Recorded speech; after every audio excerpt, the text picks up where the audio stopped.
नमस्कार दोस्तों, स्वागत है आपका हमारे channel target for IAS and MPSC with के। आज है 6 फरवरी 2023 और हम लोग डिस्कस करने वाले हैं आज का मध्य प्रदेश का करंट अफेयर। आज के करंट अफेयर में बहुत कुछ इंपॉर्टेंट फैक्ट हम यहाँ पर डिस्कस करेंगे, परंतु उसमें हमारा सबसे महत्वपूर्ण क्वेश्चन रहेगा दोस्तों, मध्य प्रदेश में बनेगा देश का सबसे बड़ा रेलवे वायाडक्ट। काफी अधिक इंपॉर्टेंट है। जब देश के सबसे बड़े की बात हो रही है तो इससे संबंधित कुछ इंपॉर्टेंट फैक्ट यहाँ पर मैं आपको बताने वाला हूँ। काफी मोस्ट इंपॉर्टेंट है, करंट अफेयर होने वाला है, तो चैनल को जरूर सब्सक्राइब करिए, वीडियो को लाइक करिए और शेयर करिए। तो चलिए शुरू करते हैं। हमारा पहला क्वेश्चन है, किस प्रदेश में देश का सबसे लंबा रेलवे वायडक्ट बनाया जाएगा? आपका ऑप्शन नंबर 1 है मध्य प्रदेश, उत्तर प्रदेश, झारखंड या फिर महाराष्ट्र। तो आपको मैंने शुरू में ही बता दिया, right answer is date Madhya Pradesh. काफी अधिक इंपॉर्टेंट है। अब हम इसके बारे में डीपली तरीके से डिस्कस करते हैं, परंतु उसके पहले आपको इंपॉर्टेंट फैक्ट बताना चाहूंगा। मध्य प्रदेश की बात हुई है और रेलवे की बात हुई है, तो यहाँ पर कुछ इंपॉर्टेंट फैक्ट बताता हूं मध्य प्रदेश रेल से संबंधित। सबसे पहला बात यहीं पर आती है कि मध्य प्रदेश की पहली रेल कब शुरू की गई थी? तो यह शुरू की गई थी 1867 में। याद हो गया आपको, पहला इंपॉर्टेंट फैक्ट है 1867 में इसकी शुरुआत की गई थी और यह दो शहरों को कनेक्ट करती थी। दो शहर, एक था आपका इलाहाबाद जिसे हम लोग वर्तमान में प्रयाग राज्य के नाम से जानते हैं, और सेकंड हमारे मध्य प्रदेश की कल्चरल कैपिटल जिसे हम जबलपुर के नाम से जानते हैं। इन दोनों शहरों के बीच में इसकी क्या की गई थी? शुरुआत की गई थी। अब यहां पर नेक्स्ट क्वेश्चन निकल कर आता है, रेलवे से संबंधित प्रमुख जितने भी हमारे मध्य प्रदेश में विभिन्न प्रकार की फैक्ट्रीज हैं, कारखाने हैं, उनसे क्वेश्चन निकल कर आते हैं हमारे मध्य प्रदेश जो हमारा जीएस है उसमें। तो सबसे पहले हम यहां पर देखते हैं, रेलवे का जो स्लीपर बनाने का कारखाना है वह कहां पर है दोस्तों? सीहोर में। साथ ही साथ रेलवे का जो इलेक्ट्रॉनिक इंजन है, इसको भी याद रखना, क्या? इलेक्ट्रॉनिक जो इंजन है इसको बनाने का कारखाना कहां पर है? यह भी आपका सीहोर में है। साथ ही साथ यहां पर एक एक्स्ट्रा फैक्ट आपको बता देना चाहूंगा कि सीहोर में ही ट्रैक्टर का भी एक काफी बड़ी फैक्ट्री है, तो इस फैक्ट को भी आपको याद रखना है। ट्रैक्टर ट्रेनिंग सेंटर की स्थापना भी सीहोर में ही की गई थी। और मध्य प्रदेश में राष्ट्रीय जो दलन अनुसंधान केंद्र है उसकी स्थापना भी कहां पर की गई थी? सीहोर में की गई थी। तो इस फैक्ट को आपको याद रखना है। अब यहां पर आते हैं थर्ड फैक्ट की ओर, रेलवे से ही संबंधित है। मध्य प्रदेश में रेलवे बोर्ड, जो रेलवे बोर्ड है वह कहां पर है दोस्तों? तो वह है आपके भोपाल में। हाल ही में मध्य प्रदेश के कुछ रेलवे स्टेशन हैं जिनके नाम बदले गए थे, उनको भी हम यहाँ पर डिस्कस कर लेते हैं, क्योंकि मेरी हमेशा कोशिश होती है किसी भी, अभी हम लोग किसी भी फैक्ट को जब भी पढ़ते हैं, करंट का कोई भी फैक्ट होता है तो उससे संबंधित जितने भी हाल ही में जो करंट के फैक्ट हैं उनको मैं बताने की कोशिश करता हूँ। जितने भी हमारे स्टैटिक जीएस के फैक्ट हैं उनको भी मैं आपको समझाने की कोशिश करता हूँ। तो यहाँ पर कुछ इंपॉर्टेंट फैक्ट बताता हूँ, जैसे कि हमारे मध्य प्रदेश की राजधानी भोपाल का जो रेलवे स्टेशन था उसका नाम क्या कर दिया गया है? रानी कमला पति रेलवे स्टेशन कर दिया गया है। ऐसे ही पातालपानी रेलवे स्टेशन था, रॉबिन हुड कहे जाने वाले तात्या मामा के नाम पर उसका नामकरण कर दिया गया है। तो इस फैक्ट को भी आपको याद रखना है। जो हमारा पातालपानी कहाँ पर था? इंदौर में था, इंदौर के पास में था, वहां पर क्या कर दिया गया? उस रेलवे स्टेशन का भी नाम परिवर्तित कर दिया गया है। तो इस फैक्ट को आपको याद रखना है। रेलवे से इंपॉर्टेंट जितने फैक्ट थे मैंने यहाँ पर आपको बता दिए। अब हम लोग देखते हैं क्या है most important news. Madhya Pradesh में भारत का सबसे लंबा रेलवे वायडक्ट बनाया गया है। इससे होगा क्या? यह ग्रेड सेपरेट परियोजना 33.37 किलोमीटर मतलब 54 की भौतिक प्रगति के साथ तेजी से प्रगति कर रही है।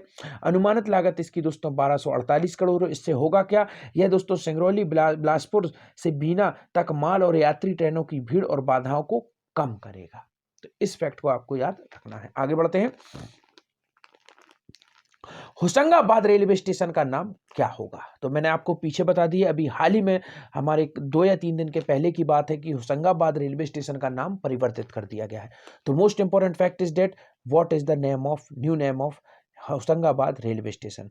इसका राइट आंसर है दोस्तों, आप सभी को मालूम है, होशंगाबाद का भी नामकरण कर दिया गया है नर्मदापुरम, और होशंगाबाद के ही नाम पर नर्मदापुरम रेलवे स्टेशन इसका नामकरण कर दिया गया है। संभाग है, इसका नाम पहले नर्मदापुरम कर दिया गया था, परंतु रेलवे का जो काम होता है वह दोस्तों सेंट्रल का होता है, और जब तक सेंट्रल से हरी झंडी नहीं मिलती तब तक इसका नाम परिवर्तित नहीं होता है। इसी कारण से अब इसका नाम परिवर्तित हो गया है। तो आपको याद रखना है, नर्मदापुरम रेलवे स्टेशन इसका नया नाम होगा। और होशंगाबाद यहाँ पर आप देखिए पश्चिम मध्य रेलवे, इसको भी आपको याद रखना है दोस्तों। पश्चिम मध्य रेलवे में मध्य प्रदेश स्थित होशंगाबाद रेलवे स्टेशन का नाम बदलकर नर्मदापुरम कर दिया है। यह हिंदुस्तान न्यूज की न्यूज है। अब नर्मदापुरम के नाम से जाना जाएगा मध्य प्रदेश होशंगाबाद रेलवे स्टेशन। तो इस फैक्ट को आपको याद रखना है। होशंग शाह द्वारा दोस्तों होशंगाबाद की स्थापना की गई थी, इस फैक्ट को भी आपको याद रखना है। और होशंग शाह का जो मकबरा है दोस्तों वह पहली संगमरमर की बनी इमारत थी। This is the most important fact that you should remember. तो इसको भी आपको याद रखना है। तो आगे बढ़ते हैं। मध्य प्रदेश के किस शहर को नगर निगम बनाया जाएगा? मोस्ट इंपोर्टेंट फैक्ट निकल कर आ रहा है और इससे संबंधित एक क्वेश्चन आप लोगों को दूंगा। मध्य प्रदेश में वर्तमान में कितने नगर निगम हो गए हैं? इस फैक्ट को जरूर जवाब दीजिएगा। नहीं देते हैं, कल के करंट अफेयर में मैं आप लोगों को बताऊंगा। तो यहां पर देखते हैं कौन सा नया शहर है जिसे नगर निगम बनाया जाएगा। आपका ऑप्शन नंबर 1 है मुरैना, भिंड, कटनी या फिर सागर। इसका राइट आंसर है दोस्तों ऑप्शन नंबर 2, भिंड को मध्य प्रदेश का नया नगर निगम जो है दोस्तों, एक नया नगर निगम मध्य प्रदेश में इंट्रोड्यूस किया गया है और वह नया नगर निगम कौन सा होगा? भिंड होगा। भिंड क्यों इंपॉर्टेंट है? मध्य प्रदेश का सबसे कम वर्षा वाला स्थान भी यही है, तो इसको याद रखना है। साथ ही साथ मध्य प्रदेश का सबसे कम लिंगानुपात 837 मात्र महिलाओं की संख्या है 1000 पुरुषों पर। तो सबसे कम लिंगानुपात कहां पर है? भिंड में है। तो इसको भी आपको याद रखना है, जो कि काफी अधिक इंपॉर्टेंट हो जाता है भिंड से संबंधित। इसके साथ ही साथ आपको याद रखना है दोस्तों, भिंड के साथ साथ आपको कुछ इंपॉर्टेंट फैक्ट बताना चाहूंगा। मध्य प्रदेश की पहली नगर निगम कौन सा शहर था? जबलपुर। तो इसको याद रखिए, जबलपुर पहला था और दतिया पहली नगर पालिका थी। तो दोनों फैक्ट्स को याद रखना है क्योंकि बात हुई है नगर पालिका और इन सब की। तो इस फैक्ट को आपको जरूर जरूर याद रखना है। मध्य प्रदेश के नगरीय निकाय मंत्री कौन है? भूपेंद्र सिंह ठाकुर है। तो इसको भी आपको याद रखना है, काफी अधिक इंपॉर्टेंट यह भी हो जाता है। तो चलिए आगे बढ़ते हैं, देखते हैं क्या है पूरी न्यूज। जनता की जिंदगी बदलने का अभियान है विकास यात्रा, मुख्यमंत्री शिवराज सिंह चौहान ने कहा। भिंड में दोस्तों इसके साथ ही साथ मेडिकल कॉलेज की भी घोषणा कर दी गई है, नगर निगम की घोषणा कर ही दी गई है। विकास और जनता के कल्याण के लिए धन की कमी नहीं आने देंगे। संत रविदास जी के जन्म स्थल पर भी जाएंगे तीर्थयात्री। तीर्थ दर्शन योजना में मार्च माह से हवाई जहाज से भी कराएंगे तीर्थ दर्शन। जन सेवा अभियान में 3,77,000 हितग्राहियों को स्वीकृति पत्र वितरण कर दिए गए हैं। तो ये कुछ इंपॉर्टेंट जानकारियां जो उनके द्वारा दी गई। और अब आपको एक और इंपॉर्टेंट फैक्ट याद रखना है कि हवाई यात्रा के माध्यम से भी तीर्थ दर्शन योजना है उसको कंटिन्यू किया जाएगा। हाल ही में तीर्थ दर्शन योजना का पार्ट 2 लॉन्च किया गया है। साथ ही साथ लाडली लक्ष्मी योजना का भी पार्ट 2 लॉन्च किया गया है और एक लाडली बहना योजना है जिसका पहला वर्जन है, जिसमें 1000 रुपए पर मंथ दिए जाएंगे वंचित तबके से आने वाली महिलाओं को। तो इस फैक्ट को भी याद रखना है, यह काफी मोस्ट प्रोबेबल क्वेश्चन है दैट कुड बी आस्क्ड। और इसके साथ ही साथ जो मेरा पुराना भी आपने वीडियो नहीं देखा तो उसको जरूर जरूर देखिए। शनिवार को मैंने काफी इंपॉर्टेंट फैक्ट डिस्कस किए हैं।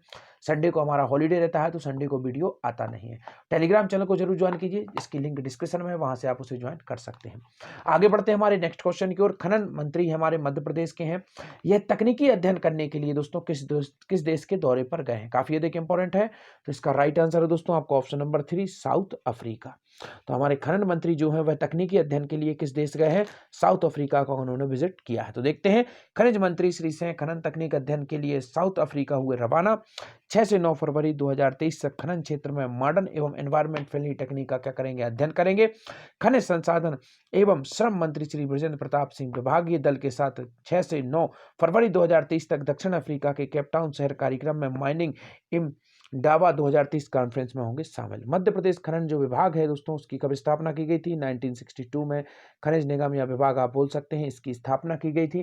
तो इसको याद रखना है, काफी अधिक इंपॉर्टेंट है। साथ ही साथ खनिज से संबंधित एक और इंपॉर्टेंट फैक्ट है कि मध्य प्रदेश की ऊर्जा राजधानी काफी अधिक इंपॉर्टेंट है। मध्य प्रदेश की ऊर्जा राजधानी किस शहर को कहा जाता है? सिंगरौली को कहा जाता है। मध्य प्रदेश का पहला ताप विद्युत केंद्र कौन सा था? चांदनी ताप विद्युत केंद्र। याद रख लीजिए, काफी अधिक इंपॉर्टेंट यह फैक्ट होने वाले हैं जो मैं आपको बता रहा हूं। मध्य प्रदेश का पहला जल विद्युत परियोजना कौन सी थी दोस्तों? गांधी सागर जल विद्युत परियोजना थी। हाल ही में यहाँ पर एक एडवेंचर कार्यक्रम का भी आयोजन किया जा रहा है, तो इस फैक्ट को भी आपको याद रखना है। तो यह काफी अधिक इंपॉर्टेंट फैक्ट है जो कि मैंने आपको यहाँ पर बताने की पूरी कोशिश की। तो आगे बढ़ते हैं, देखते हैं नेक्स्ट क्वेश्चन। पुलिसिंग 2047 के स्वरूप पर विचार विमर्श के लिए कॉन्क्लेव का आयोजन किस किस शहर में किया जाएगा? काफ़ी अधिक इंपॉर्टेंट है, भोपाल, जबलपुर, सागर या फिर इंदौर। इसका राइट आंसर है आपका ऑप्शन नंबर 1 भोपाल दोस्तों। तो पुलिसिंग 2047 के स्वरूप पर विचार विमर्श के लिए कॉन्क्लेव का आयोजन किस शहर में किया जाएगा? इसका आयोजन किया जाएगा भोपाल में। तो काफ़ी अधिक इंपॉर्टेंट है, आगे बढ़ते हैं। वर्ष 2047 तक पुलिसिंग का स्वरूप क्या होगा, क्या चुनौतियां होंगी, इस पर विचार विमर्श के लिए भोपाल में कॉन्क्लेव किया जाएगा। साइबर क्राइम, नशे की बढ़ती प्रवृत्ति पर नियंत्रण और पुलिसिंग 2047 के स्वरूप पर विचार विमर्श के लिए कॉन्क्लेव मुख्यमंत्री शिवराज सिंह चौहान। तो आज के हमारे इंपॉर्टेंट जो हमारे क्वेश्चन है उनका जवाब आपको लिंक डिस्क्रिप्शन में है, आपको कमेंट सेक्शन में जाकर इनका जवाब देना है, तो जरूर जरूर इनका जवाब दीजिएगा और टेलीग्राम चैनल को जरूर ज्वाइन करिए, लिंक डिस्क्रिप्शन में है। तो आदित्य रघुवंशी ने हाई जंप इवेंट में कौन सा पदक जीता? नेक्स्ट है आपका लाडली बहना योजना के आवेदन लेने का कार्य कब से शुरू होगा? इसकी डेट याद कर लीजिए, काफी अधिक इंपॉर्टेंट होने वाली है। Thank you so much watching this video.